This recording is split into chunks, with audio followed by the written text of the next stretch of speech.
Avant d'entrer dans le vif du sujet ce jeudi, nous avons profité des parties d'entraînement qui précèdent le tournoi pour partir à la rencontre sur le terrain de deux jeunes joueurs dont le début de saison nous apprend qu'il faudra compter avec eux cette année.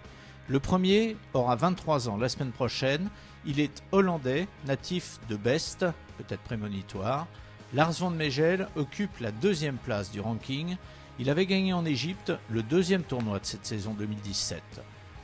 Le second a 6 mois de moins. Il est français, originaire de la région parisienne, formé au golfe de Saint-Germain. Début de saison moins spectaculaire pour Thomas Perrault, avec quand même déjà 2 top 10. À eux deux, Perrault et van Meegel brandissent une certaine idée de l'Alps Tour, celle d'un circuit dont les frontières naturelles s'effacent au profit des amitiés. Leur mentalité les opposait, le golf les a réunis. On a passé 3 ans ensemble, on a été colocs tous les deux pendant 2 ans, 2 ans et demi. Donc on a passé beaucoup de temps ensemble, on jouait 1 et 2 dans l'équipe, on s'entraînait beaucoup ensemble, des entraînements individualisés, etc. Donc non, avec Lars on a passé beaucoup de temps et on a pu progresser ensemble et atteindre un niveau qui nous permet d'ensemble de passer pro sur l'Alps Tour, donc c'est sympa. C'était à l'université de Memphis, dans le Tennessee. Ils n'étaient que des minots qui n'allaient plus se quitter jusqu'aux portes du professionnalisme et jusqu'à cette décision de continuer l'aventure ensemble sur l'Alps Tour. Décision commune, mais motivation sensiblement différente. Oui, l'Alps Tour, c'est le bon endroit où se trouver. Je pense d'abord que les parcours sont meilleurs qu'ils ne le sont sur d'autres circuits. Et puis les voyages sont sympas, les pays dans lesquels on voyage, c'est un vrai plus. Quand on a gradué de Memphis, on voulait tous les deux aller sur l'European Tour ou le Challenge Tour. On a tous les deux, d'ailleurs c'est assez drôle, on a joué le dernier tour des PQ2 ensemble. On a tous les deux loupé de 2 coups. Et donc à partir de là, on savait qu'il fallait jouer sur un mini-tour, on ne savait pas trop lequel. Les cartes du Pro Golf Tour étaient déjà passées, donc on ne pouvait pas avoir de catégorie sur le Pro Golf Tour. Donc on est allé aux cartes de l'Alps Tour et en plus c'est un bon circuit avec des bons parcours, des dotations qui sont un peu plus élevées que sur le Pro Golf Tour. Donc non, c'est bien. Et ici à la Guadeloupe, à plusieurs milliers de kilomètres de chez eux, si on voit l'un, l'autre n'est jamais très loin.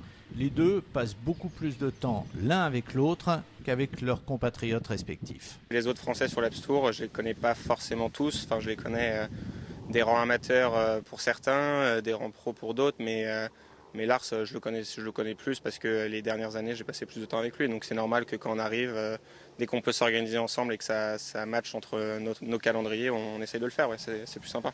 Le problème, c'est que les joueurs hollandais ne jouent pas tous les tournois. Alors ce qu'on fait, c'est qu'on essaye d'harmoniser nos emplois du temps pour être un peu ensemble. Porosité des frontières, circuit qui va en s'internationalisant chaque année un peu plus. Et au bout du compte, des joueurs citoyens de l'Europe autant que de leur propre pays. Je suis né en Italie, j'y ai vécu longtemps et puis après je suis parti pour la Hollande. Alors c'est vrai que j'ai l'impression d'appartenir un petit peu à ces deux pays, il se trouve que je suis hollandais, quoi. Et cette journée ne va malheureusement sourire ni à l'un ni à l'autre. L'un et l'autre sont relégués loin, très loin, derrière celui qui depuis quelques années accueille chaque éclaircie comme un don du ciel. Julien Foret est leader ce soir à -5. Cela fait 10 ans cette année que Julien a mal à son golf et cette douleur est au fil des ans devenue une véritable souffrance psychologique. La descente d'abord, circuit européen, Challenge Tour, Alps Tour, et puis le combat pour retrouver un statut, le changement d'entraîneur, les discussions avec des psychologues. Julien Foret a aujourd'hui presque 35 ans. Les échecs de ces dernières années n'ont eu raison ni de son sourire, ni de son moral. J'estime qu'on a la chance de faire sa passion au métier. Je vais laisser ma place à personne, donc tant que je peux faire ce métier-là, j'irai jusqu'au bout. Moi, je prends un plaisir immense à me lever le matin et aller au travail, donc je vais continuer comme ça. En fin de journée, Julien sera rejoint en tête du classement par un joueur qui a presque jour pour jour 11 ans de moins que lui, Robin Roussel, qui depuis le début de sa deuxième saison pro empile les coups d'éclat jusqu'à en occuper la 7e place de l'ordre du mérite de l'Alps Tour. Lui aussi joue donc -5 aujourd'hui. C'est vrai que je démarre plutôt bien, mais bon, rien n'est fait, je suis encore super loin de l'objectif final. Donc non, mais c'est vrai que je suis content et c'est plutôt de bon augure, hein, forcément. Et puis pour terminer avec une autre bonne nouvelle, signalons les jolis -3 de 2 autres joueurs français, Thomas Elissalde et Erwan Vieilledent. Tous deux sont ce soir en embuscade.